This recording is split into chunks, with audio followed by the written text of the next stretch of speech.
Selamat pagi dan selamat datang pada peserta, para guru besar, senior, dan teman sejawat dalam acara Holistic Approach of Cardiovascular Disease, HOPCARDIS, Virtual Meeting 2021. Pada hari ini kita akan melaksanakan webinar sesi ke-13 dengan nama besar Second Wave, Coronary dan Peripheral Vascular, dari rangkaian acara HOPCARDIS Virtual Meeting 2021. Acara ini diselenggarakan oleh Divisi Kardiologi Departemen Ilmu Penyakit Dalam FKUI RSCM dengan bekerja sama dengan Ikatan Keseminatan Kardiovaskular Indonesia IKKI dan didukung oleh Pengembangan Keprofesian Berkelanjutan Ilmu Penyakit Dalam FKUI RSCM dan Perhimpunan Dokter Spesialis Penyakit Dalam PAPDI. Webinar kita hari ini disponsori oleh Medtronic dengan tema Update in Peripheral Arterial Disease Management. Webinar hari ini akan diisi oleh dua pembicara ahli dalam bidang intervensi peripheral, yaitu Dr. Biri Kalim, SPPD KKV Vina Simfika, dan Dr. Dono Antono, SPPD KKV Vina Simfika. Sebagai pembicara pertama, Dr. Biri Kalim akan membawakan topik Comprehensive Management of PAD from Drug to Percutaneous Revascularization. Dr. Biri Kalim merupakan staf divisi kardiologi Departemen Ilmu Penyakit Dalam FKUI RSCM dengan riwayat pendidikan dokter umum di FKU Universitas Tarumanegara, spesialis SP1 di FKUI, SP2 di konsultan kardiovaskular di FKUI, dan mempunyai brevet intervensi kardiologi di Kolegium Ilmu Penyakit Dalam, heart failure specialist training di Singapura, dan fellowship peripheral dan advanced interventional kardiologi di IGN Malaysia. Kepada Dr. Biri, waktu dan tempat saya persilakan. Silakan Dr. Biri. Ya, baik. Terima kasih Dr. Justira atas introduksinya. Assalamualaikum warahmatullahi wabarakatuh. Pada kesempatan yang berbahagia ini, saya akan membawakan topik mengenai manajemen PAD. Ya, saya share screen terlebih dahulu.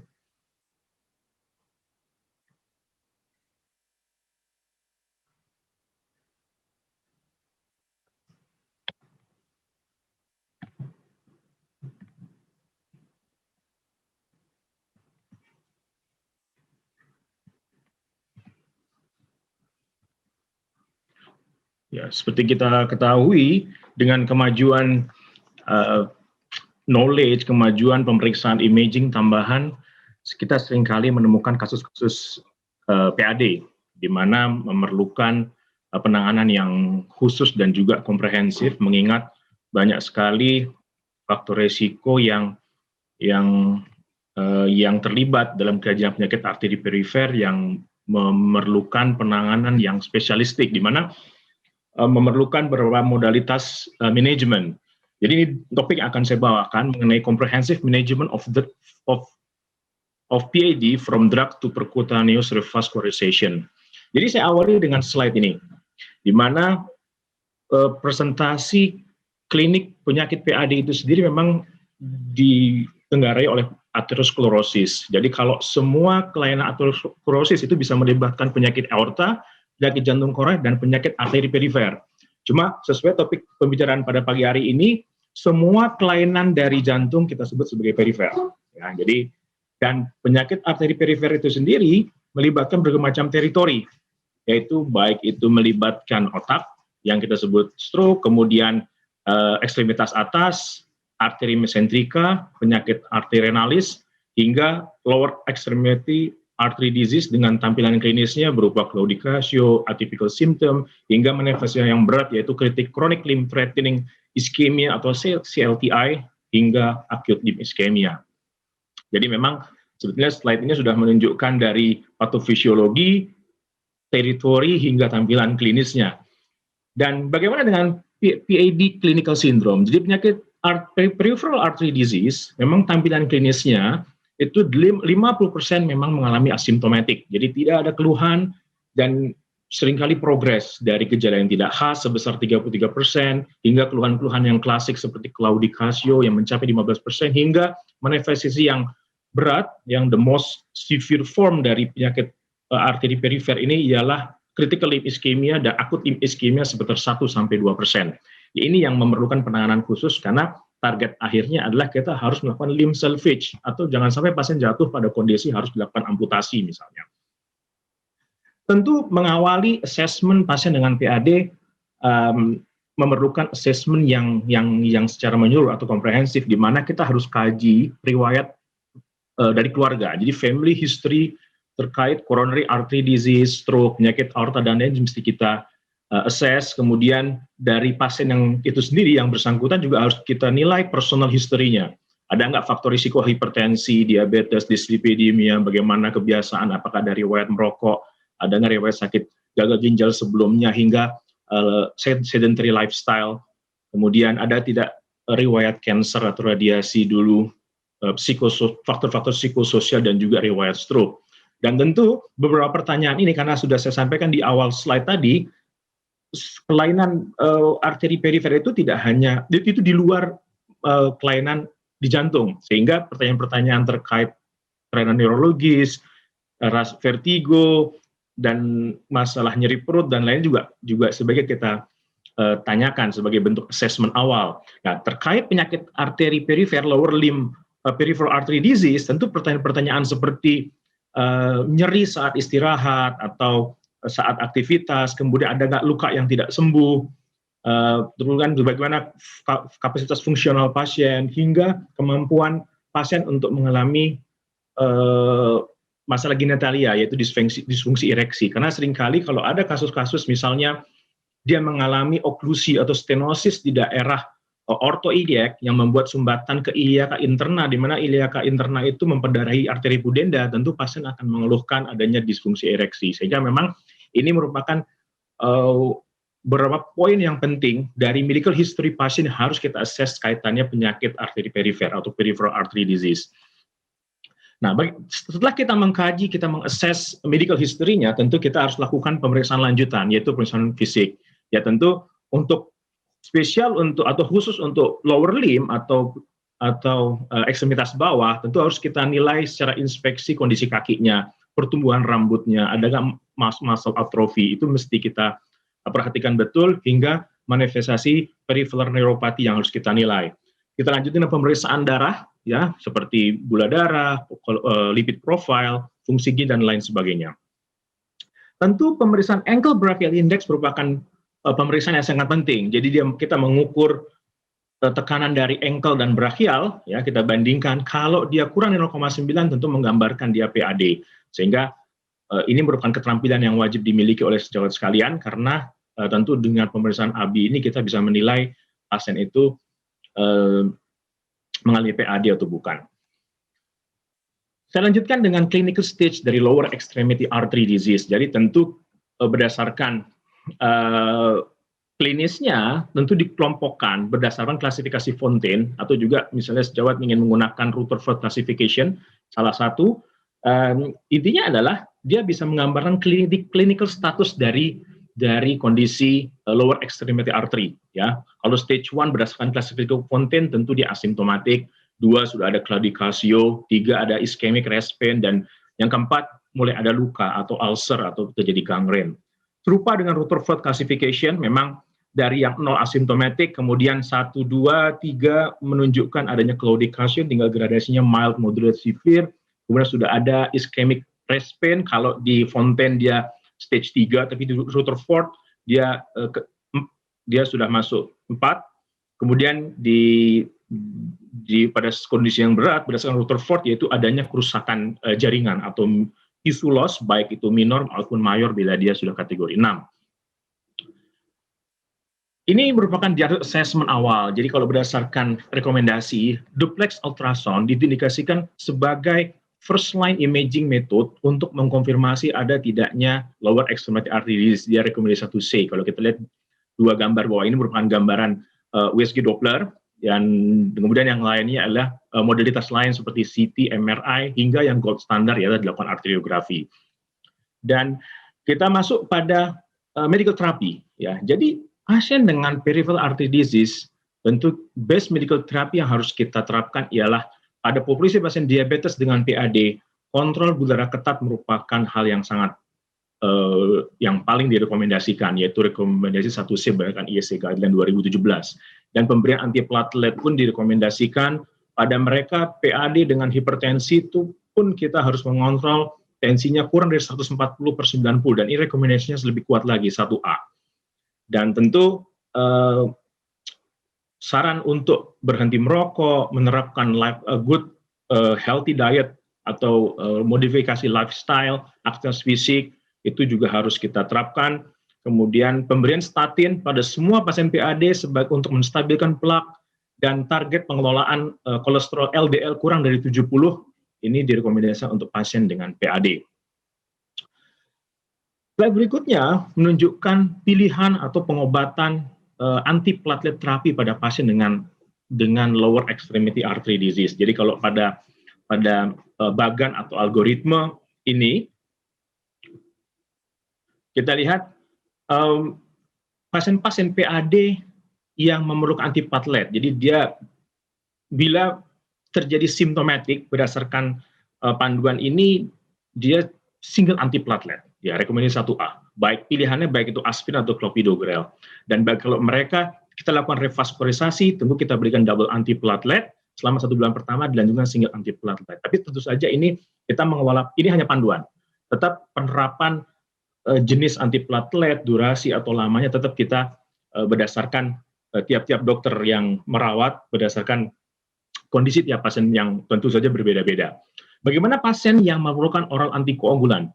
Mereka misalnya pada kelompok yang ada evidence thrombus, pasien dengan atrial fibrilasi yang memerlukan long term antikoagulan, atau pasien-pasien yang pasca operasi valve jantung juga memerlukan long term oral antikoagulan. Tentu pada mereka yang menjalani percutaneous intervention, kita berikan antiplatelet dan juga antikoagulan. Ya, kita nilai bleeding risk-nya rendah atau tinggi. Kalau bleeding risk-nya rendah, tentu kita berikan single antiplatelet dan juga antikoagulan. Kalau bleeding risk tinggi, hanya oral antikoagulan monoterapi. Kalau dia asymptomatic, kita berikan oral antikoagulan monoterapi. Mengingat risiko bleeding-nya tinggi, tapi tentu penerapan dari guideline ini berdasarkan kasus per kasus. Guideline hanya memandu, kita sebagai dokter penanggung jawab yang mengerti kondisi pasien. Jadi sekalian kita masuk pada algoritma, di mana bagaimana kita memanage pasien dengan intermittent claudication. Jadi kalau pasien yang kita kelola mengalami claudicatio atau nyeri di tungkai saat berjalan terutama, kita harus menilai. Saya sudah sampaikan di awal terkait assessment risk factor dan juga obat-obatannya. Kemudian kita harus mengontrol risk factor. Mereka yang merokok kita edukasi untuk stop merokok, mengelola hipertensi kurang dari 140/80, mengontrol LDL kolesterol kurang dari 70, dan mengontrol ketat faktor risiko diabetesnya, pemberian antiplatelet dan juga obat lipid lowering terapi, kita berikan statin. Tentu pada fase awal kita terapkan exercise terapi. Jadi memang kita kembangkan juga exercise terapi pada pasien dengan PAD, tentu saja harus di bawah supervisi agar latihan atau terapi exercise yang diberikan sesuai dengan program pengelolaan pasien dengan intermittent claudication. Kalau pasien keluhan claudication tidak berdampak apa-apa, pasien toleran dengan keluhannya, tidak ada keluhan, stabil, tentu kita lanjutkan medical therapy dan juga exercise therapy. Tapi pada mereka yang memiliki dampak yang serius pada aktivitas sehari-hari, jadi memang gejalanya ini mengganggu daily living-nya, sehingga kita harus nilai. Ya, tentu melihat dulu kondisi pasien secara keseluruhan, apakah eligible, apakah memungkinkan untuk dilakukan treatment lanjutan. Nah, tentu kita kelompokkan pada mereka yang mengalami intermittent claudication. Apakah lesinya orthoiliac atau femoropopliteal? Ya, tentu kalau lesi orthoiliac, ya, kalau lesinya isolated di iliaka, ya, tidak extend ke femoral artery, endovaskular menjadi pilihan. Ya. Kalau ada oklusi distal aorta, ya, hingga iliaka, kita timbang-timbang high surgical risk atau tidak. Ya, tentu kalau high surgical risk ada terapinya untuk dilakukan peripheral angioplasty atau endovaskular. Bagaimana dengan femoropopliteal lesion? Jadi kalau ada lesi di arteri femoralis superficialis, kita lihat panjang dari stenosisnya. Bagaimana dengan length atau panjang stenosisnya? Tentu kalau tidak, tentu ada tempatnya untuk, kalau kurang dari 25-30, tentu ada tempatnya untuk dengan endovaskular. Ini rekomendasi untuk auto-iliac occlusive lesion, dia rekomendasi 1C untuk dilakukan endovaskular atau PTA terlebih dahulu. Dan ini ada kasus, untuk sharing sedikit, biar menambah pemahaman sejawat sekalian. Jadi ini kasus auto-iliac lesion, di mana kasusnya adalah seorang laki-laki 75 tahun dengan nyeri di bokong. Jadi ada buttock pain, ya, faktor risikonya diabetes, riwayat stroke, ada CKD stage 3 dan hipertensi, dan ada riwayat masalah koroner. Ingin saya sampaikan juga bahwa pasien-pasien yang ada kelainan di peripheral, jangan lupa 30% mereka juga ada di koroner, mereka juga ada di karotis, sehingga memang harus kita nilai secara menyeluruh. Jadi memang dia ada riwayat PCI untuk D3VD-nya, dan tentu ada strategi dalam melakukan angioplasti pasien dengan arto-iliac. Jadi kita lakukan percutaneous transluminal angioplasti dengan bilateral femoral approach. Jadi kita puncture kedua femoral kanan kiri, wire O35 kita insersikan, kemudian kita balon, kita menggunakan stent, dan ini hasilnya. Bagaimana penerapan kasus ini berdasarkan guideline?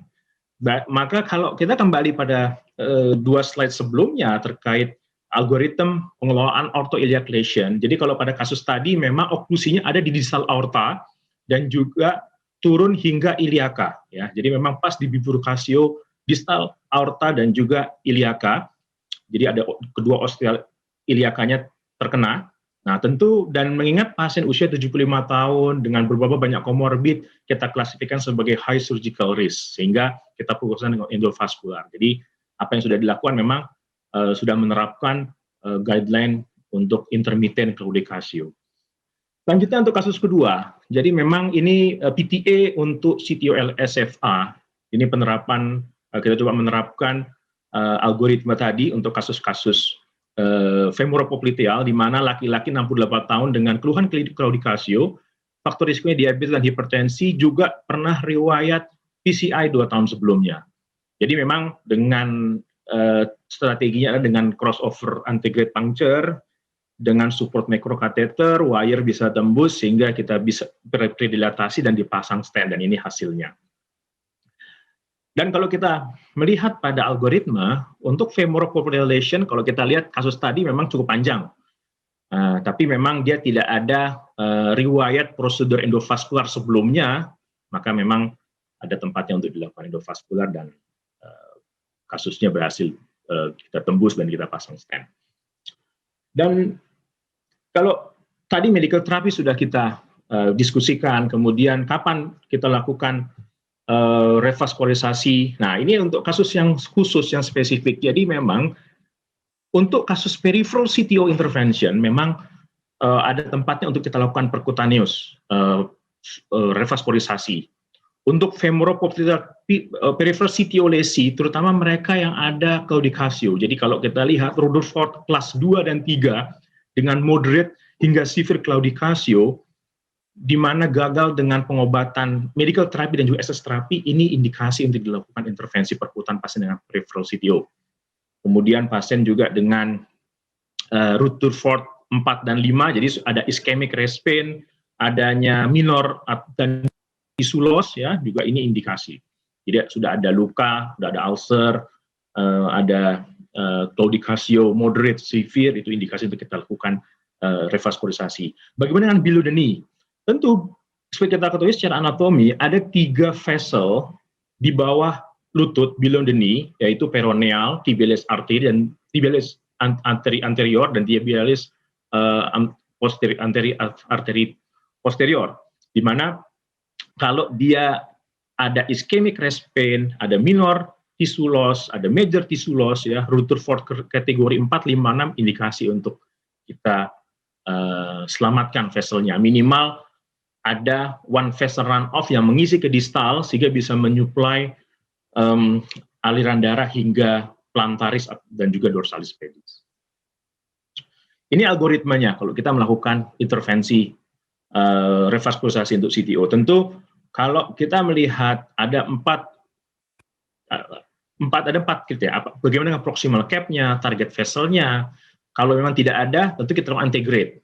Dan antegrade pun kita kelompokkan 2. Ya, berdasarkan panjang dari lesinya. Kalau kurang dari 150, kita lakukan antegrade wiring. Kalau lebih dari 150 mili, maka kita lakukan antegrade dissection re-entry dengan beberapa metode sesuai kemampuan tiap operator, bisa subintimal tracking antegrade re-entry, bisa limited antegrade sub-tracking, subintimal tracking, atau start atau last, nanti itu tergantung pengalaman dari tiap-tiap operator. Kalau memang ada keempat kriteria ini, maka kita akan retrograde. Tentu ini lebih kompleks prosedur dibandingkan yang antegrade. Sejauh sekalian, saya masuk pada appropriate use criteria yang dirilis oleh ACCAH tahun 2018 terkait appropriate use criteria for peripheral artery intervention. Sekali lagi ini hanya memandu kita, tapi pilihan tetap kembali untuk penerapannya untuk kebaikan masing-masing pasien, artinya sesuai indikasi pada tiap-tiap pasien yang kita kelola. Ini hanya memandu, di mana kalau berdasarkan appropriate use criteria yang dikeluarkan AHA 2018 ini, jadi kita lihat memang kalau dia ada keluhan claudication intermittent, memang ada tempatnya kita lakukan medical therapy terlebih dahulu, ya. Kalau kita lihat yang warna hijau ini appropriate use criteria, ya. Kalau merah ini rarely appropriate. Nah, bagaimana dengan pasien dengan intermittent claudication yang sudah dilakukan medical therapy?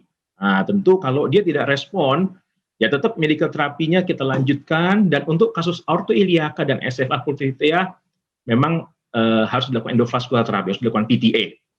Dan untuk below the knee, rekomendasi dari ACCAH ini may be appropriate, artinya tetap bisa kita lakukan PTA, terutama mereka yang sudah dilakukan medical therapy.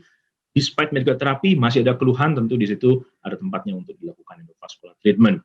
Dan untuk kasus-kasus yang sudah dilakukan guideline directed medical therapy, kasusnya CTO, tapi pasien masih ada keluhan pun, di samping medical therapy kita lanjutkan, juga sama, kita tetap lakukan prosedur endovaskular. Cuma memang di sini lebih kuat untuk dilakukannya aortoiliaka dibandingkan SFA dan below the knee, tapi tetap untuk memperbaiki nyeri, meningkatkan kualitas hidup pasien, dan mencegah jangan sampai pasien mengalami amputasi, ya. Jadi prinsipnya limb salvage, kita harus revaskularisasi. Bagaimana dengan pilihan-pilihan terkait device yang akan kita gunakan untuk pasien? Tentu berdasarkan appropriate use criteria yang dikeluarkan oleh ACCAH 2018, untuk lesi SFA dan popliteal arteri, kalau length kurang dari 100, tentu ini beberapa modalitas device yang bisa kita gunakan, ya. Ada balloon angioplasty, DCB, dan juga stent. Tapi tentu masing-masing ini ada studi yang berbeda. Nah, memang sekarang lebih dikembangkan untuk DCB untuk kasus SFA, tapi nanti ada pembahasan tersendiri. Kemudian untuk below the knee, memang dari semuanya ini, untuk below the knee ternyata balloon angioplasty atau POBA dia lebih appropriate untuk diterapkan, meskipun yang lain tetap bisa kita gunakan, tapi sekali lagi sesuai dengan kondisi tiap pasien. Ini studi terkait DCB, jadi kalau kita bandingkan pada kasus SFA ada beberapa pilihan, dan kalau kita lihat dengan penggunaan DCB ini memberikan primary patency hingga 3 tahun yang lebih baik, kemudian target lesion revascularization selama 5 tahun yang juga lebih baik, dan juga ada studi lain yang pada populasi pasien diabetes dengan lesi SFA pun juga memberikan outcome yang baik. Mungkin itu yang bisa saya sampaikan. Terima kasih banyak atas perhatiannya. Saya kembalikan ke Dr. Yudhistira sebagai moderator. Terima kasih. Terima kasih Dr. Billy. Ya, memang presentasinya sangat menarik, dan terima kasih telah tepat waktu. Ya, memang untuk pasien-pasien peripheral artery disease itu memang banyak yang simptomatik, tapi kalau udah terjadi penyakit, memang kita paling takut kalau terjadi amputasi. Anamnesis dan pemeriksaan fisik, dan untuk ankle brachial index kita lakukan, jadi kita dapat menilai pasien kita ada PAD apa tidak, dan lihat gejalanya gimana. Dan memang modalitas saat ini adalah medikamentosa, endovaskular atau open surgery atau dengan hybrid. tetapi masih bisa dibicarakan tergantung dari lesi dan skill dari tempat dan operator. Memang saat ini endovaskular juga makin berkembang melihat presentasi Dr. Biri yang tadi. Oke, untuk peserta kalau memang ada pertanyaan silakan mengetik di kolom Q&A. Dan untuk pembicara kedua pada hari ini, saya undang guru saya, Dr. Dono Antono, spesialis penyakit dalam, konsultan kardiovaskuler, Finasim Vika, untuk membawakan topik How to Deal with Diffuse and Calcified Lesion in Peripheral Intervention, Focus on Directional Atherectomy and DCB. Dr. Dono Antono, SPPD KKF Finasim Vika, merupakan staf divisi Departemen Ilmu Penyakit Dalam, FKUI RSCM, riwayat pendidikannya dokter umum di UNPAD, SP1, SP2 di FKUI, brevet intervensi kardiologi dan di Kolegium Penyakit Dalam, fellow Finasim, kemudian Vika, dan sekarang menjadi staf divisi kardiologi Departemen Ilmu Penyakit Dalam FKUI RSCM. Kepada Dr. Dono, waktu dan tempat saya persilakan.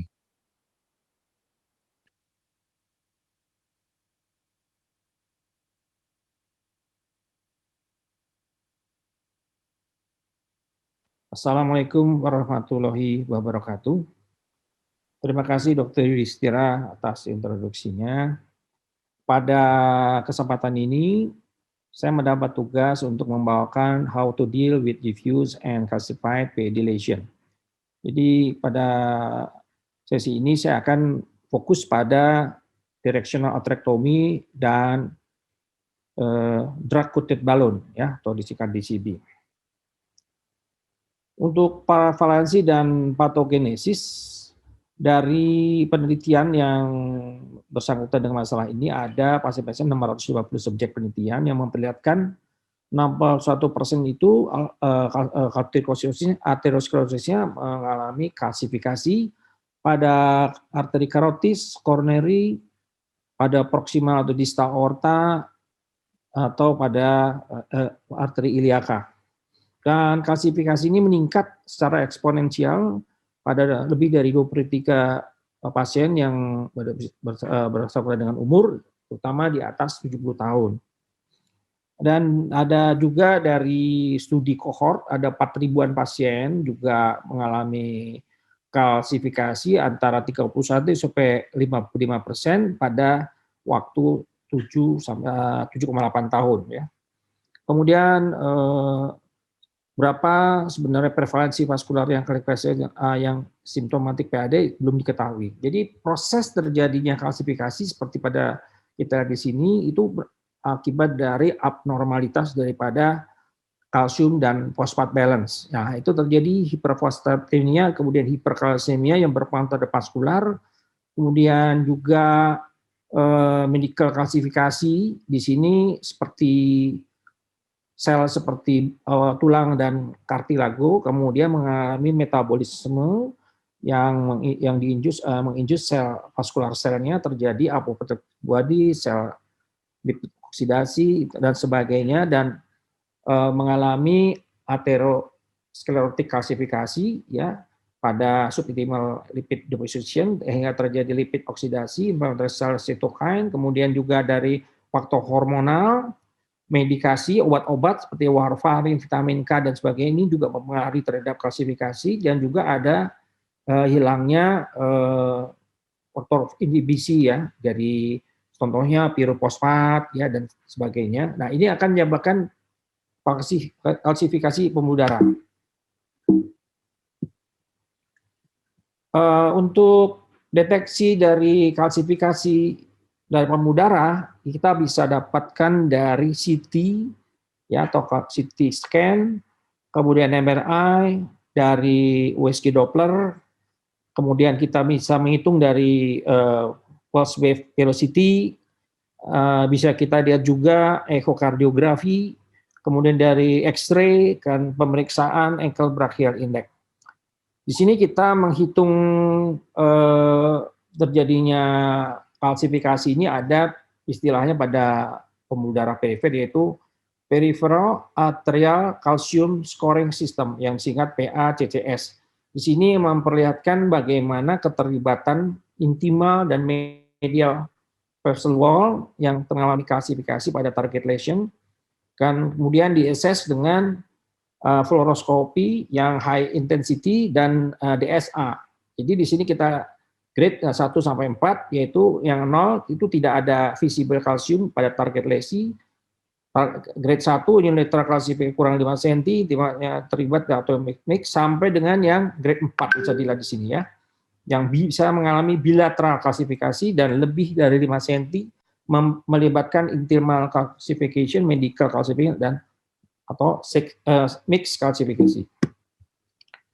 Kita lihat di sini dari contoh gambar diffuse lesi yang sebelah A ini kita lihat sebelum dilakukan pemberian kontras, kita lihat seakan-akan ini ada seperti stent ya. Kadang-kadang ini udah pasang stent belum nih ya, ternyata ini adalah kalsium ya. Bisa kita lihat dengan X-ray saja sudah kelihatan tracknya ada kalsium, ya ini menandakan dari kalsifikasi yang berat. Dan di sini kalau sedang dilakukan angiografi, kita lihat di sini kontrasnya yang hitam, yang kalsifikasi yang putih-putih ini. Ya, jadi ini contohnya. Kemudian kita bisa lihat dari X-ray ini contoh. Nah, USG Doppler. USG Doppler kita lakukan USG, kita lihat di sini karena kalsifikasinya berat, tidak ada gambaran pembuluh darah. Ya, ultrasound tidak bisa sembuh, hanya ada echoic shadow saja. Ya, echoic shadow saja seperti ini. Nah, kalau dioperasi itu keras sekali seperti tulang ya. Ini kalau di endarterektomi ini diambil seperti ini keras ya, kayak batu. Ya, ini contoh kasus. Nah, ini untuk CT sebelum dilakukan dengan kontras sudah kelihatan contohnya di sini ya, kalsifikasinya hampir merata. Nah, saya akan menyampaikan ini ada studi clinical study untuk 12 bulan ya. Ini disponsori dan dilakukan oleh dokter-dokter Viva. Jadi ini ada kelompok dokter di Amerika, Vascular Interventional Advance. Jadi di dalam penelitian ini, clinical study yang dilakukan adalah mengevaluasi efektivitas dari alat yang namanya HOC1, ya, yang sebelumnya adalah Turbo HOC. Ya, ini yang terbaru, ya, HOC1 Directional Atherectomy System yang diikuti dengan pasangan balon yang disebut impact admiral yang merupakan drug coated balon pada lesi yang debulk moderate dan yang mengalami kalsifikasi berat pada femoropopliteal artery ya, yang mengalami arteriosklerosis. Primary endpoint-nya adalah patensi selama 12 bulan dan juga terjadi bagaimana apakah terjadi event terjadi resistenosis atau tidak.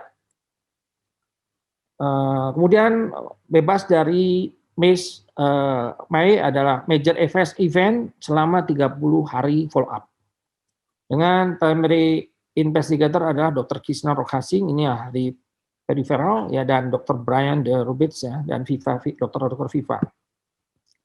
Jadi dari studi ini melibatkan 102 pasien di 14 tempat di US dan Jerman. Dan ini secara prospektif non-randomized single arm study ya. Yang dilihat adalah dengan angiografi dan duplex ultrasound pada core lab ya, sebelum melakukan tindakan. Kemudian perubahan dari dilihat perubahan plak ya, lumennya bagaimana dinilai dengan independent IFUS ya, jadi pakai IFUS. Ini adalah alatnya turbo yang atrektominya ya, kemudian ini adalah drug coated balon ya.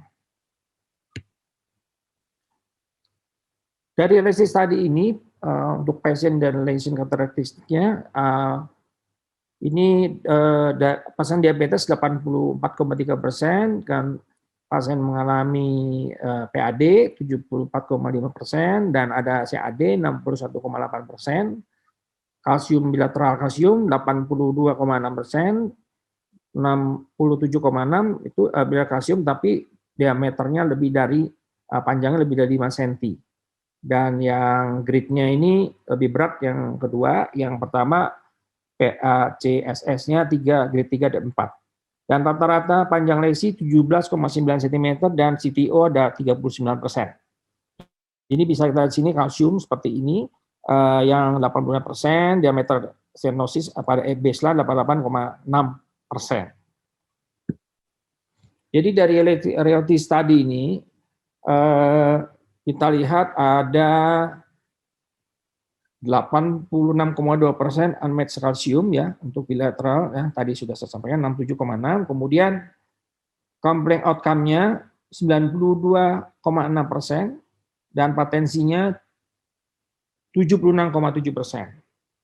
Ya, pre-save treatment option ya yang bailout 8,8% ya dengan stand-nya hanya 8,8%. Jadi di sini kita lihat dari HOC1 ya, directional atherectomy plus drug-coated balloon untuk unmatched calcium ya di sini 86,2% dan di sini kemudian complete outcome-nya tadi sudah sebutkan, kemudian bailout-nya. Jadi selama 12 bulan ini diikuti hasilnya dan ini contoh kasusnya reality study case presentasi dari pasien-pasiennya, baseline image. Di sini ada pembuluh darah yang tidak tampak di sini ya. Kemudian di sini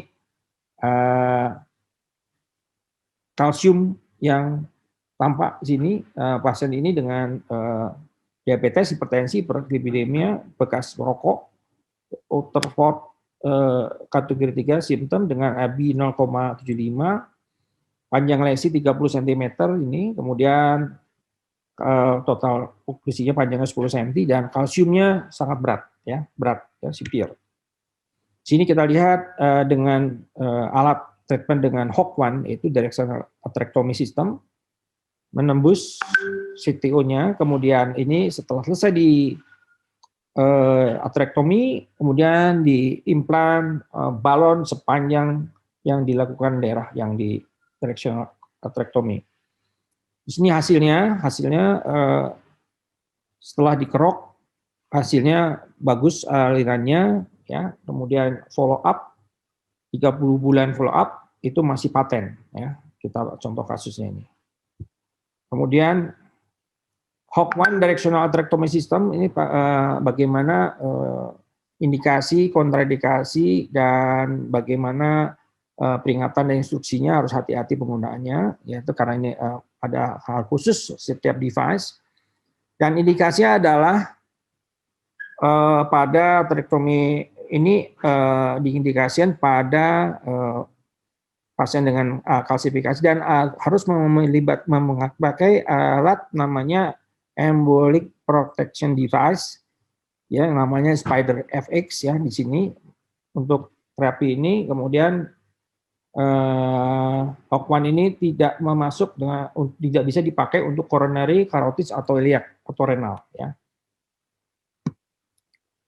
Dan untuk safety-nya untuk Spider FX embolic protection system di sini dipakai untuk lower extremity ya. Nah, bisa juga dipakai untuk carotid intervention ya. Jadi kalau mau angioplasti ke arah carotis juga bisa. Dan juga saphenous vein graft ya, misalkan ada stenosis pada saphenous vein graft bisa praktek di pasien memakai alat ini.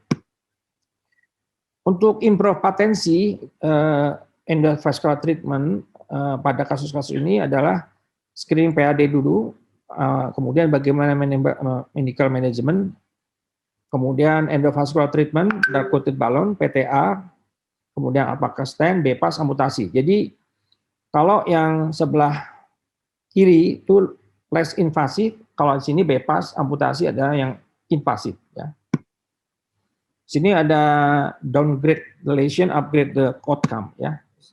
Jadi yang dimaksud di sini adalah kita menghilangkan atau mengeluarkan plak ya untuk membuat aliran darah lebih baik ya dan meningkatkan permukaan lumen untuk kemudian dikasih drug-coated balloon ya, jadi lumennya akan lebih luas. Kemudian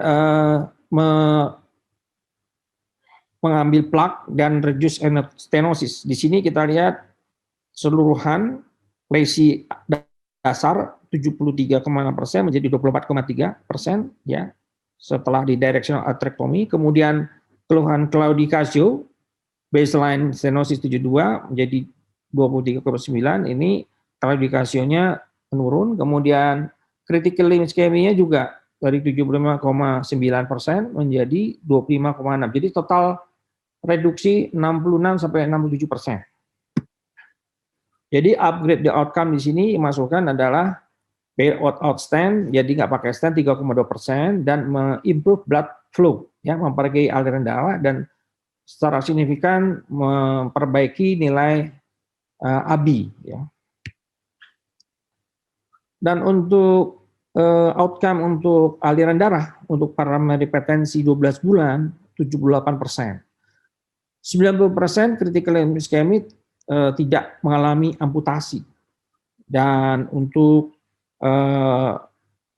non-inferior hipotesis dalam 12 bulan patensi, di sini untuk pasien diabetik dan non-diabetik mencapai 77 sampai 78%. Kemudian untuk lower bailout stent rate, di sini bailout-nya PTA rate stent 40 sampai 50%, jadi bailout directional atherectomy menurunkan pemakaian stent hanya 3,2% saja. Jadi tanpa stent lebih banyak bisa dipakai. Dan untuk kualitas hidup, ya kualitas hidup pasien akan 5 kali lebih jauh jarak tempuhnya dan juga akan memperbaiki 43% perbaikan nyeri, skor nyeri perbaikan. Dan untuk jalan 3 kali lebih cepat setelah 12 bulan dari baseline.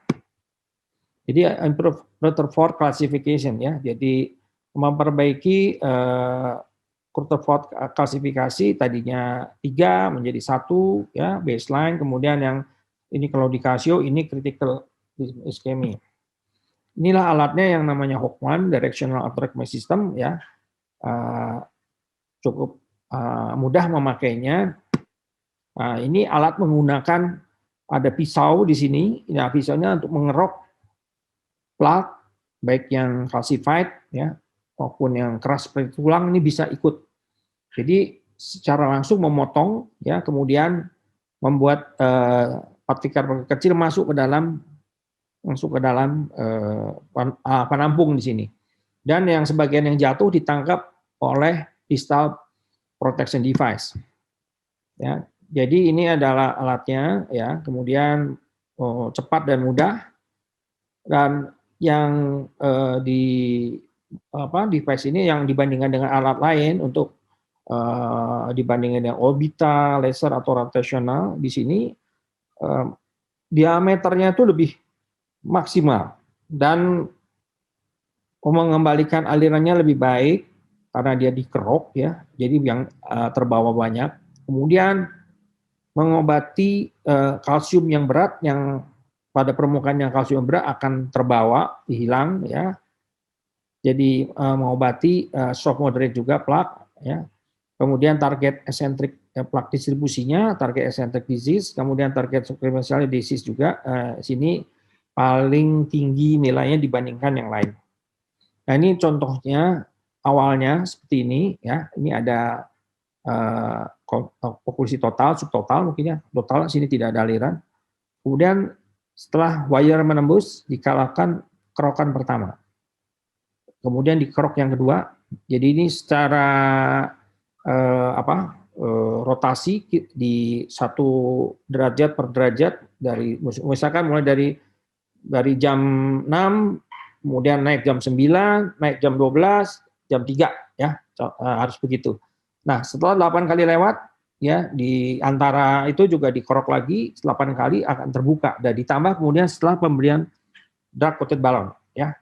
Jadi bagus seperti ini. Ini pre-treatment, ini setelah post HOC1 terbuka dan ini setelah drug coated balloon. Jadi di sini secara definitif overview untuk penggunaan alat dengan diikuti drug directional atherectomy diikuti dengan drug coated balloon. Ada penelitian di sini. Angka patensinya ya kita lihat dalam 12 bulan 82,6% dan 68,8%. Ya ini untuk yang ada residual stenosis post kurang 30, ini yang lebih dari 30 residual stenosisnya. Ya. Ini adalah reality study ya, multicenter, targetnya N-nya adalah 150 dan 15 tempat di Amerika dan Jerman ya.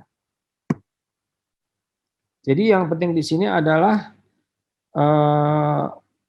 pada alat directional atherectomy ini dikontraindikasikan untuk pasien dengan instant restenosis ya, jadi tidak bisa dipakai yang ISR ya. Kemudian ya untuk HOC1 di sini dilakukan untuk di pembuluh darah perifer ya, dan ini dengan harus menggunakan alat distal protection device ya, dan untuk yang calcified yang berat ya. Tapi tidak bisa digunakan untuk koroner, karotid atau iliak ya. Nah, ini yang turbo HOC yang produk sebelumnya ya. Kemudian ini adalah perbedaan yang tadi ya. Ini adalah cuman hanya penelitian yang sudah dilakukan ya. Sudah dilaporkan di jurnal-jurnal hasilnya ya, bisa melihat dari pustakaan di sini untuk directional atherectomy. Nah, ini adalah waktu saya melakukan atherectomy dengan turbo HOC ya waktu itu ya.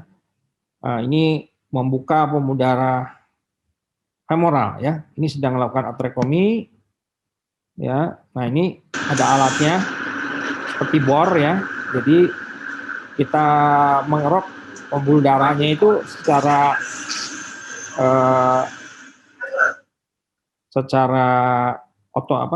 pelan-pelan dan disisir satu persatu dari jam 3, jam 6, jam 9, jam 12. Nanti kalau masih kurang ya diantaranya misalnya gitu ya. Dan hasilnya setelah dilakukan atherectomy di balon pakai drug coated balon, dan ini hasilnya ya. Dan ini adalah plak yang terjebak di distal protection device. Jadi kalau memakai ini harus memakai distal protection device ya, kemudian dikeluarkan ini ya contohnya. Kemudian dari sepanjang alat yang di pangkalnya juga dikeluarkan ada yang terjebak ya. Ini plaknya. Baik, terima kasih atas perhatiannya. Assalamualaikum warahmatullahi wabarakatuh. Ya, terima kasih Dr. Dono atas presentasinya. Memang sekarang ada perkembangan ilmu, jadi apa yang sulit, yang dulu tidak bisa dilakukan, sekarang sudah bisa dilakukan. Jadi sebelum tanya jawab, saya akan informasikan sedikit bahwa e-sertifikat dapat diunduh melalui website www.hopcardis.org. E-sertifikat diberikan pada peserta yang mengikuti webinar lebih dari 70%, kehadiran kumulatif selama webinar berlangsung. Peserta juga yang mengalami gangguan koneksi dapat mereconnect atau refresh page webinarnya dan tetap terhitung kumulatif bila menggunakan email registrasi yang sama. Kemudian materi didapat nanti karena webinar ini mengunggah di dalam www.hopcardis.org. Jadi tenang aja, materinya di record. Kemudian peserta diharapkan dapat berpartisipasi mengisi form feedback yang ada di akhir sesi webinar. Masukan sejawat akan meningkatkan kualitas dari webinar Hopcardis 2021 ini. Oke, baik, untuk mempersingkat waktu kita masuk ke tanya jawab. Sebelumnya ini ada pertanyaan untuk Dr. Biri. Apakah ada cara lain untuk mengukur ankle brachial index jika tidak memiliki fasilitas ultrasound ya, Dok? Jadi kalau di perifer ya ini kan nggak punya ultrasound, Dok. ABI itu bisa dilakukan ya, Dok, dengan memakai manset biasa gitu, Dok. Oke, ya. Silakan. Baik, terima kasih atas pertanyaannya, ya sangat aplikatif. Jadi memang untuk menilai pasien PAD kita harus kembali ke dasar. Artinya seperti saya sampaikan pada slide, memang alangkah baiknya kita memiliki beberapa modalitas imaging, tapi dari dasar kita harus mengakses medical history-nya dulu, ya, dari keluhan, dari riwayat yang pertama. Yang kedua, dari permulaan fisik. Kita sudah bisa mencurigai dia ada PAD dari permulaan fisik, ialah misalnya dia ada masalah di lower limb, bagaimana dengan pertumbuhan rambut atau bulu kaki, bagaimana dengan kondisi kakinya, apakah mulai atrofi atau tidak, itu sudah mengarahkan kita bahwa jangan-jangan pasien sudah mengalami PAD. Nah, yang pertama. Itu yang kedua, tentu kita harus lakukan palpasi. Kita pulsasi lah arteri dorsalis pedis, pulsasi tibialis posterior, arteri, pulsasi arteri popliteal. Nah, kalau memang pulsasinya lemah, itu semakin mengarahkan lagi. Nah, kembali ke pertanyaan sejawat terkait boleh nggak kita, ada nggak cara untuk memeriksa dengan cara tertentu bila tidak memiliki USG Doppler? Ya bisa kita menggunakan sphygmomanometer atau manset yang disampaikan Dr. Yudhistira tadi. Jadi kita pegang tensi biasa, kita ukur di brachial, kita ukur di ankle, kemudian kita hitung, ya, ankle dibagi di brachial. Nanti kita akan ketemu angka berapa, misalnya di bawah 0,9 itu sudah masuk PAD ringan dan seterusnya. Mungkin itu jawaban saya. Terima kasih. Ya, terima kasih Dr. Biri. Jadi ini ada pertanyaan lagi untuk Dr. Dono atau Dr. Biri juga nggak apa-apa. Jadi bagaimana ini kalau melaksanakan tata laksana PAD pada CKD? Nah, ini kan CKD sering dok yang ada PAD-nya. Terus kalau misalnya ada trombositopeni, bagaimana? Apa perlu tata laksana yang berbeda daripada yang lain? Silakan Dr. Dono atau Dr. Biri. Baik, terima kasih. Mungkin memang ini pertanyaan sangat baik. Memang kita pada pasien CKD itu sudah dipastikan akan terkena tidak hanya PAD, kardiovaskuler, dan seringkali pasien-pasien CKD terjadi serangan jantung di ruang HD, ya. Jadi kalau kita memeriksa pembuluh darah pasien CKD, seringkali kita didapatkan atrial stiffness. Jadi kalau kita tensi pada kaki atau tangan bisa mencapai terutama di ankle sampai 280 sampai 300 tidak terjadi oklusi. Jadi itu karena sudah terjadi kalsifikasi. Nah, hal seperti ini kita harus waspadai. Ini sudah terjadi adanya penyakit arteri perifer, dan sebaiknya kita kirim untuk USG Doppler untuk melihat di mana terjadi, di mana ada oklusinya untuk dengan vascular mapping. Kemudian yang lain juga problem pada yang tidak hanya PAD pada kaki, dan juga yang perlu diperhatikan pada aphasia, ya. Aphasia ini sering lolos perhatian. Seringkali saya sering mendapatkan dikirim ke saya sudah oklusi total baru dikirim. Nah, itu kasihan. Jadi kalau sudah ada gangguan aliran darah pada waktu HD itu ada alarm pada alat itu mau berhenti, itu artinya sudah mulai ada hambatan. Biasanya ada trombosis atau stenosis. Itu harus segera dikirim untuk memperbaiki aliran darah. Mungkin itu yang saya bisa tambahkan. Mungkin dari Dr. Biri mau ada tambahan, silakan. Ya, terima kasih Dr. Dono, Dr. Yudhistira, dan kepada Dr. Riko juga yang sudah menanyakan ini. Jadi memang ini khas sekali untuk pasien-pasien PAD yang sudah mengalami multiple comorbid. Jadi banyak, karena kan memang terjadi diffuse atherosclerosis. Ya, jadi kelainannya udah ada PAD, mungkin di arteri renalis, mungkin di koroner, mungkin di otak. Jadi ini menjadi tantangan tersendiri, di mana pasien dengan PAD nanti ada beberapa limitasi. Ya, kalau ada CKD dan trombositopeni, misalnya seperti disampaikan tadi, kalau pasien dengan medical therapy masih ada keluhan dan memang harus dilakukan revaskularisasi, perkutaneous revaskularisasi, tentu ini menjadi tantangan tersendiri karena dengan kita lakukan PTA tentu akan ada beban kontras yang berisiko menjadi memperberat fungsi ginjalnya. Dan tindakan invasif juga berisiko perdarahan mengingat pasien sudah trombositopenia. Tentu ada perlakuan khusus dan edukasi yang lebih spesifik terkait kedua masalah ini, trombositopenia dan juga CKD. Tapi intinya kita akan memberikan solusi terbaik untuk pasien kita demi kebaikan keluhan pasien. Sebagai contoh, misalnya pasien ada trombositopenia, kita biasanya lakukan tindakan angioplasti perifer kalau memang trombosit di atas 75.000. Tapi masalah tidak selesai sampai di prosedur, Karena nanti setelah tindakan, yang kita takutkan adalah pasiennya akan mendapatkan antiplatelet. Nah, itu juga harus didiskusikan. Itu ada strategi khusus. Bisa saja kita kerjasama dengan teman-teman di hematologi untuk mengelola pasien ini terkait toleransi tindakan invasif dan juga toleransi antiplatelet. Apakah dengan pemberian trombosit konsentrat durante tindakan, nanti tentu kita nilai. Nah, terkait CKD, tergantung berapa berat ringan CKD-nya. Kalau stage 3, misalnya kreatinin masih sekitar 1,2, eGFR masuk stage 3, mungkin masih ada kita lakukan tindakan revaskularisasi sesuai indikasi kalau memang pasien mengeluhkan claudicatio atau luka, sehingga perlu untuk dilakukan limb salvage atau pain relief. Tentu ada perlakuan khusus, misalnya kita rehidrasi terlebih dahulu, kita berikan obat-obatan untuk mengurangi risiko paparan kontras di ginjal. Mungkin itu sih tambahan dari saya. Terima kasih. Ya, terima kasih Dr. Dono dan Dr. Biri. Mungkin ini untuk pertanyaan berikutnya untuk tata laksana lagi. Mungkin saya bisa rangkum pertanyaannya. Dok, kalau misalnya kita di perifer nggak ada endovaskular, nggak ada untuk bypass, kita kan mengoptimalisasi medikamentosa untuk pada pasien PAD kita.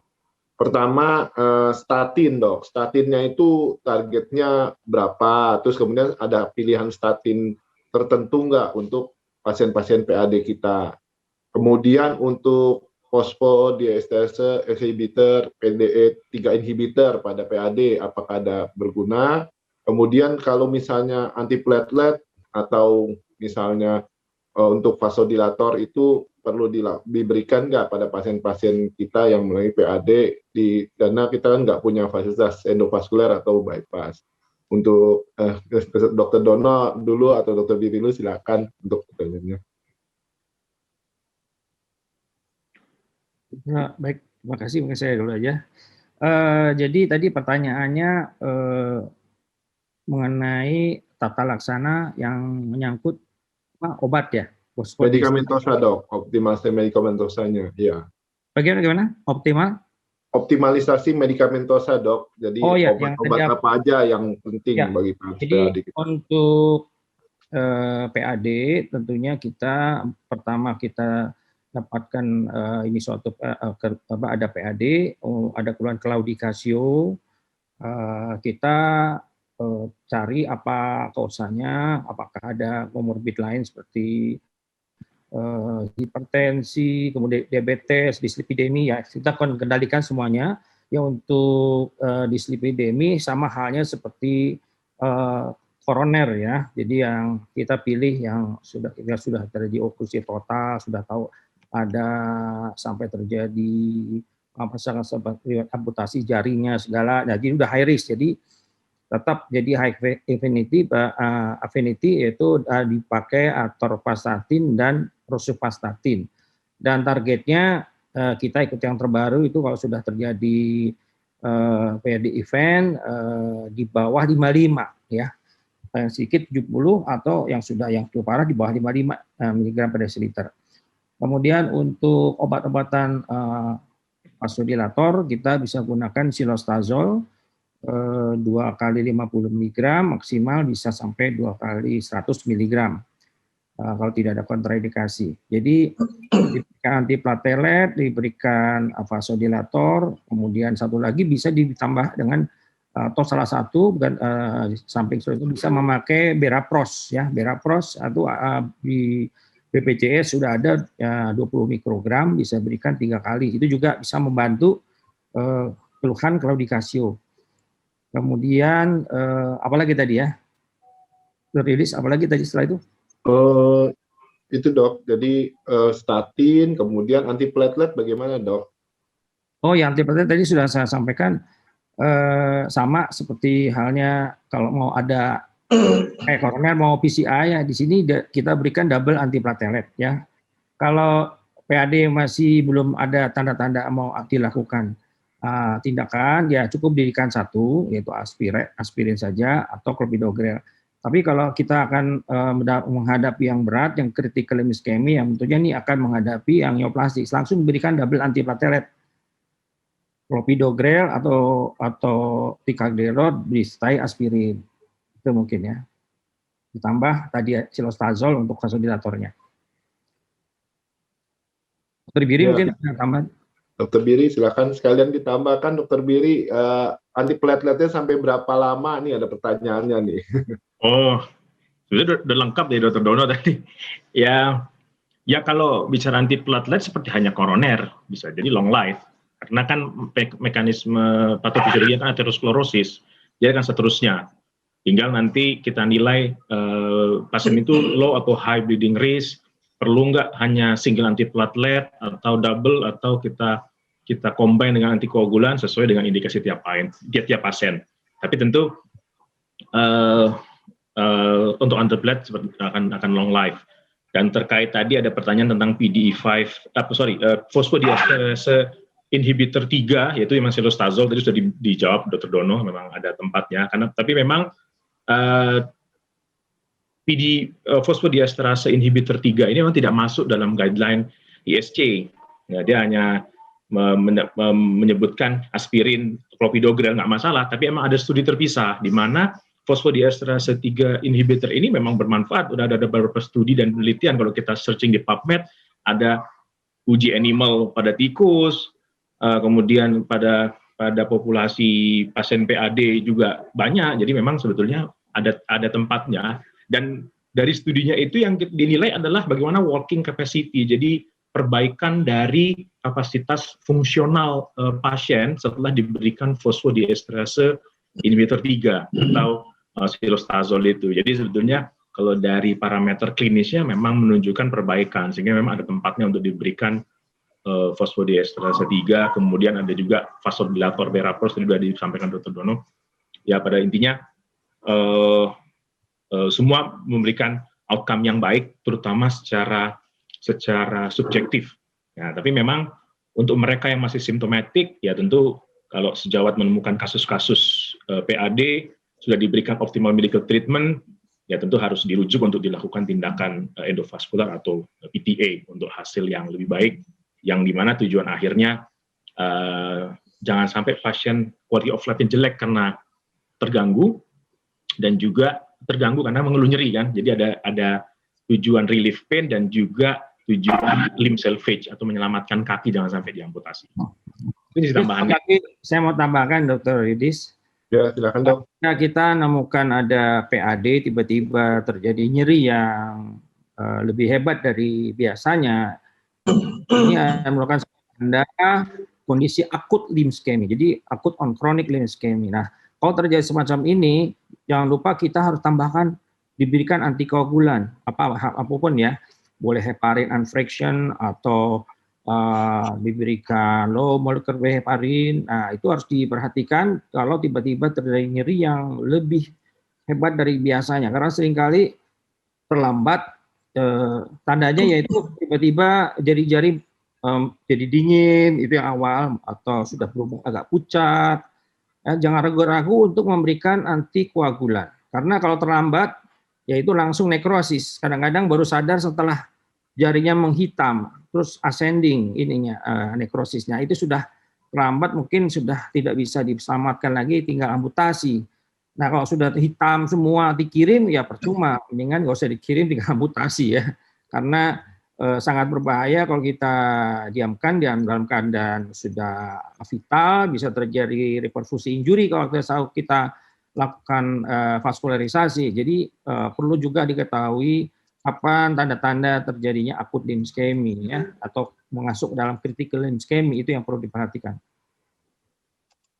Ya, terima kasih Dr. Dono dan Dr. Biri. Jadi optimal medical therapy memang kita berikan antiplatelet, statin, vasodilator, kemudian kita mengkontrol faktor risiko dasar dari PAD tersebut. Dan jika terjadi gejala yang memberat seperti akut limb ischemia, kita bisa tambahkan antikoagulan, dengan berharap jika kondisi tersebut masih belum terkontrol, ya sebaiknya dilakukan endovaskular atau evaluasi stenosisnya bagaimana.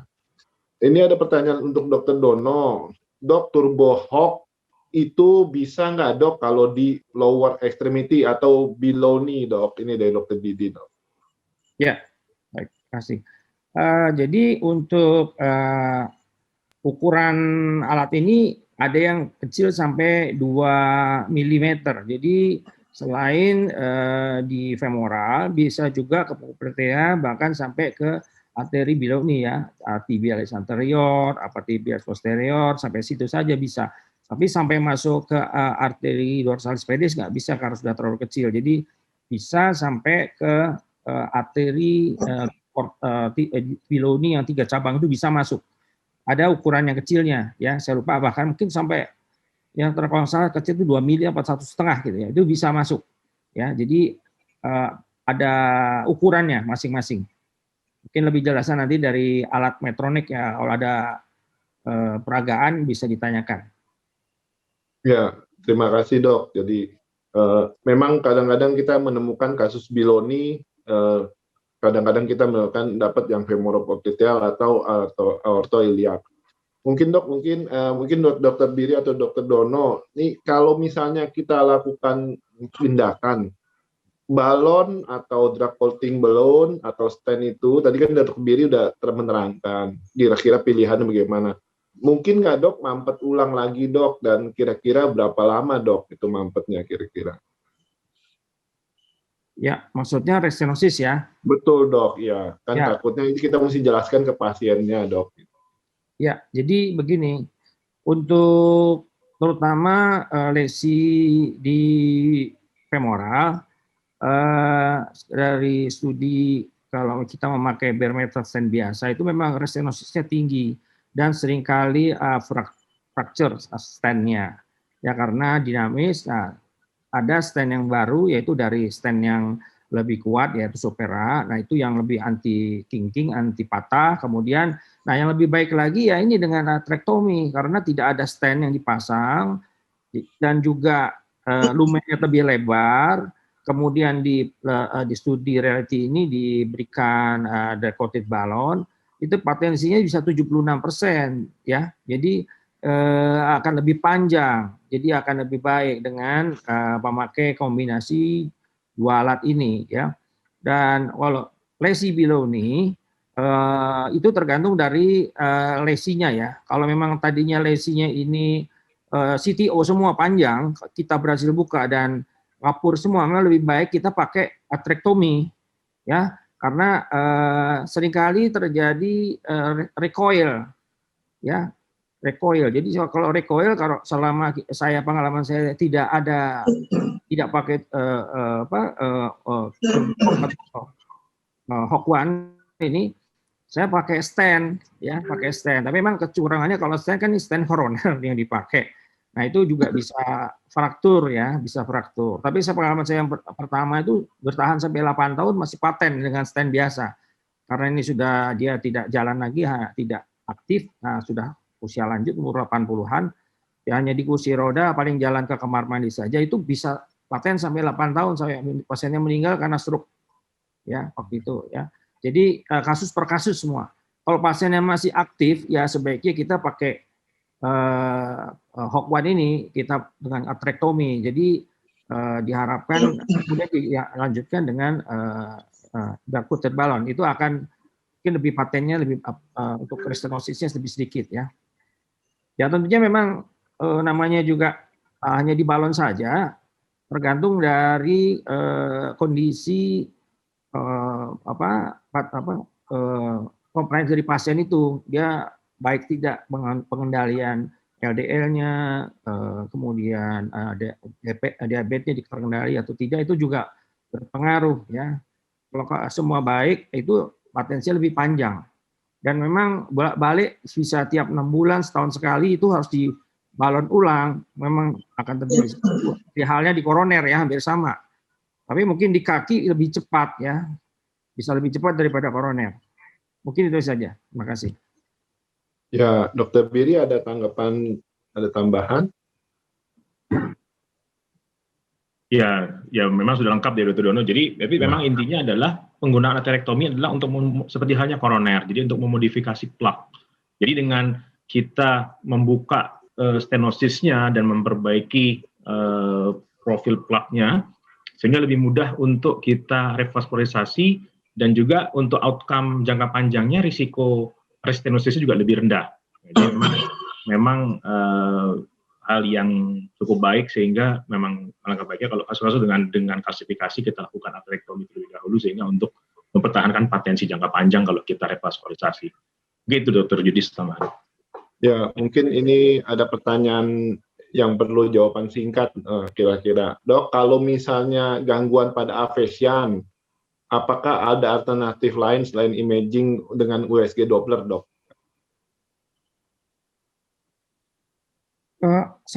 Maksudnya selain USG Doppler gitu? Iya, ada nggak Dok untuk ada gangguan pada afesian? Ya, sebenarnya yang paling mudah itu dengan USG Doppler ya. Jadi idealnya setiap 3 bulan sekali itu dilakukan USG Doppler harusnya. Nah, kalau untuk pengendalian ingin tahu ada masalah atau tidak, biasanya pada saat HD itu sudah ada tanda-tanda suka macet-macet, masih lancar tapi tiba-tiba ada alarm nyala. Nah, itu segera dikirim aja untuk USG Doppler. Kalau di tempatnya tidak ada fasilitas, segera dikirim. Jadi sebaiknya 6 bulan sekali atau 3 bulan sekali, terutama di tempat puncture-nya yang sering, tempat puncture itu sering sekali terjadi stenosis, fibrosis dari puncture itu terjadi fibrosis atau infeksi. Nah, kalau infeksi itu terjadi semacam kontraktur, kemudian ada infeksi jadi kayak fibrosis, seringkali menjadi stenosis dan ada trombus. Nah, disitulah biasanya terjadi oklusi dan terjadi pelambatan aliran dan terbentuk trombosis. Yang seringkali pasien HD ini tidak diberikan antiplatelet sama sekali kalau dia tidak ada masalah jantung gitu. Kalau dia kebetulan ada masalah jantung, ya udah dapat double antiplatelet, nah itu lebih aman ya proses trombosisnya. Itu mungkin yang perlu jadi perhatian yang kalau tidak ada USG Doppler.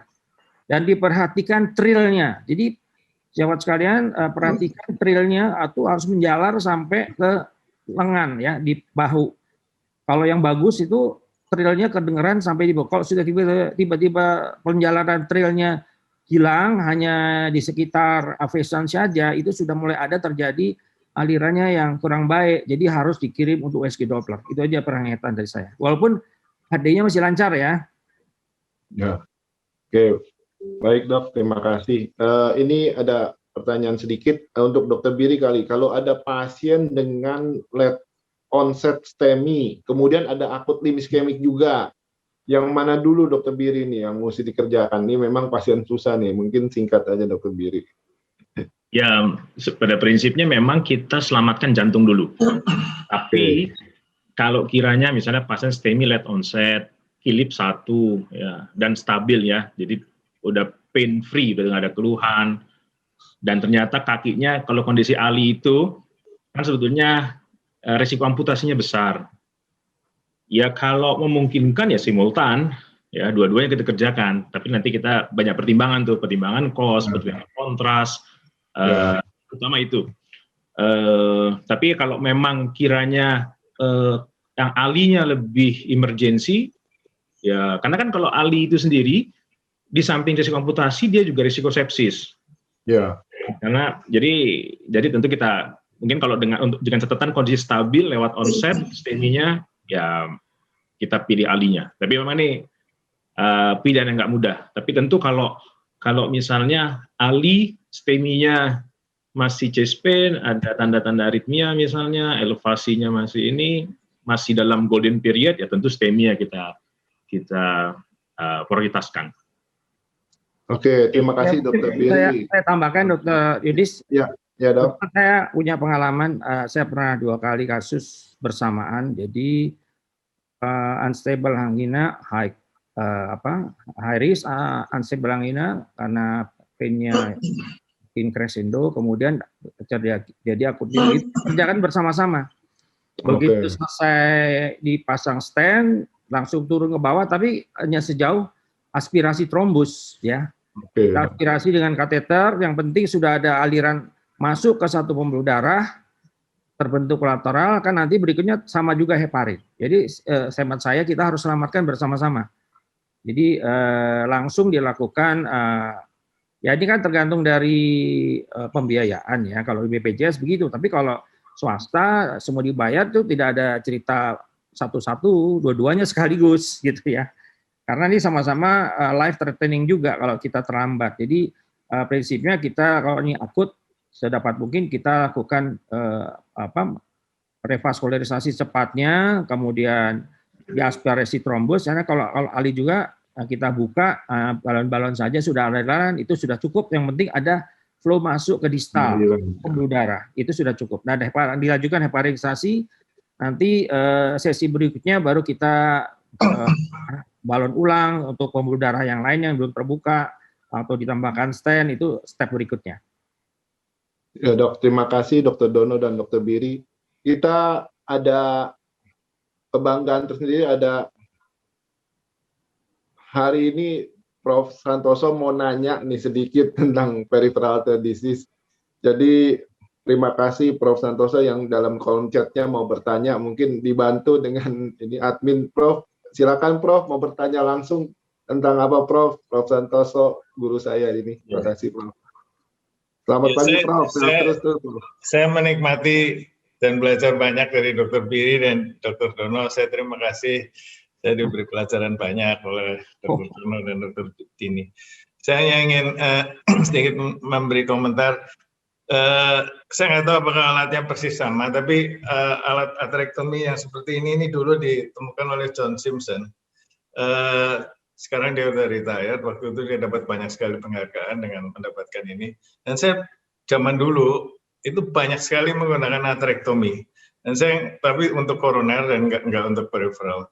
Ada beberapa poin yang saya akan sampaikan mengenai atherectomy. Saya rasa alatnya mirip sama, jadi itu persis, itu cutternya sama. Cutternya dia deactivate sehingga dia rotate, kemudian kita dorong ke depan dan dia motong, tajam sekali. Kemudian dia ada noskonya untuk menerima atau untuk menampung kerak yang kita potong. Dan ada balonnya, betul kan? Ya, persis sama persis, Prof. Ada balonnya untuk menekan sehingga kita bisa buka itu lubangnya itu, kemudian kita dorong. Karena kalau nggak ditekan, dia longgar, dia tidak akan nggak akan motong keraknya, betul kan? Ya, betul. Jadi kita perlu tiup itu balon, kemudian setelah kita cut, kemudian kita putar, cut lagi, kita putar lagi, cut lagi, kita putar lagi, cut lagi. Jadi kita putar ke sebanyak mungkin. Nah, pada zaman dulu saya lakukan ini pada koroner, seperti saya sampaikan, karena waktu itu kita hanya punya alat koroner, dan hasilnya baik sih. Cuma kita tahu pada waktu itu dilakukan clinical trial, hasilnya resinosisnya tinggi sekali pada waktu itu. Bukan dari saya, tapi dari Tsuchikane Amigo trial. Jadi yang penting dari ini adalah beberapa poin. Pertama, nggak boleh balon itu ditiup terlalu keras. Kalau balon itu ditiup kurang keras, dia nggak nempel di plaknya nggak terpotong. Kalau dipotong lebih keras, ideal, itu bagus sekali bisa motong. Tapi kalau terlalu keras, vesselnya terbuka karena dottering effect. Jadi kita nggak boleh terlalu keras. Dan kita juga nggak boleh motong terlalu banyak. Kalau terlalu banyak, kita takut perforate. Tapi kalau terlalu sedikit, plaknya, residual plaque burdennya masih banyak, restenosis dia. Jadi kita perlu memotong sedemikian sehingga cukup banyak, dan kemudian kita harapkan lumenya jadi besar karena dipotong dan bukan karena dottering effect. Nah, pada waktu itu saya nggak punya iFus, jadi dengan sendirinya, karena itu udah lama, dengan sendirinya kita hanya kira-kira berdasar angiographic appearance. Tapi pada masa sekarang, itu dengan adanya iFus, kita bisa tahu arc mana yang kita harus potong. Dan di peripheral saya rasa ini juga sama. Kalau kita punya iFus, kita tahu arc mana yang kita harus potong, dan apakah potongan yang kita lakukan itu sudah cukup adekuat enggak. Ya, sekali lagi kita harus cukup banyak motong, tapi nggak boleh terlalu banyak sehingga perforate. Itu penting tuh. Dan kedua, sekarang di Jepang, ini alat ini ada revival kembali. Jadi mereka sekarang untuk coronary dan mulai sekarang juga untuk peripheral, pabriknya adalah Nipro, ini nanti bisa jadi kompetitornya dari Medtronic, itu udah introduce ini. Saya udah di-approach oleh Nipro, tapi saya belum dapat alatnya untuk coronary. Dan untuk coronary itu kita bisa lakukan juga bahkan untuk bifurcation. Interesting sekali. Jadi misalnya untuk left main itu bisa dilakukan, tapi guided dengan ultrasound. Jadi dengan demikian setelah ini, nah sekarang eranya kita udah punya ultrasound, kita udah punya drug coated balloon. Jadi sekarang di Jepang ada tren untuk coronary itu adalah atherectomy plus drug coated balloon. Dengan demikian kita leaving nothing behind. Jadi nggak ada metal yang kita tinggal di dalam. Nah juga untuk peripheral juga gitu. Cut yang optimal, drug coated balloon, leaving nothing behind. Dan saya rasa nanti kita tunggu Dr. Biri dan Dr. Dono untuk mengintroduksi itu ke kita. Nanti saya tinggal belajar ke mereka. Terima kasih banyak itu tambahan saya. Ya, terima kasih Prof. Tambahannya. Oke, sudah karena waktu juga ini sudah sangat mepet. Kita telah sampai pada akhir acara kita hari ini yang bermanfaat sekali. Ucapan terima kasih kepada peserta webinar yang telah menyimak. Semoga ilmunya didapat bermanfaat dan diaplikasikan pada teman sejawat sekalian. Ucapan terima kasih kepada sponsor webinar ini yaitu Medtronic. Dan tentunya terima kasih pada pembicara kita Dr. Biri Kalim dan Dr. Dono Antono dan Prof. Santoso yang telah memberikan update ilmu yang telah diberikan. Mengingatkan bahwa sesi webinar lain dan peserta dapat melakukan registrasi dengan langsung mengakses website kami di www.hopkardis.org, dan setelah acara ini selesai pada jam 11 sampai jam 12.30 terdapat sesi webinar berikutnya yang sangat menarik yaitu Aortic Valve Stenosis Management in Elderly dengan pembicara moderator Dr. Biri Kalim, SPPD KKV Vina Simfika, dengan pembicara Dr. Dono Antono, SPPD KKV Vina Simfika, dengan Understanding Different Variants of Aortic Stenosis, dan Prof. Dr. T. Santoso, SPPD KKV, SPJP, PHD, FACC, dan FSC, dengan topik Transcatheter Aortic Valve Implantation atau TAVI, Teknik, Result, dan Complication dan Solution. Di mana Prof ini sudah sangat antusias, jam segini sudah siap ini untuk melakukan, untuk kita punya acara webinar nanti. Dan sertifikat hari ini dapat diakses melalui www.hopkardis.org. Jangan lupa follow up akun Instagram, Facebook, dan Twitter kami. Sekian dari kami, mohon maaf bila ada kata yang kurang berkenan. Selamat siang dan selamat beraktivitas, sehat selalu.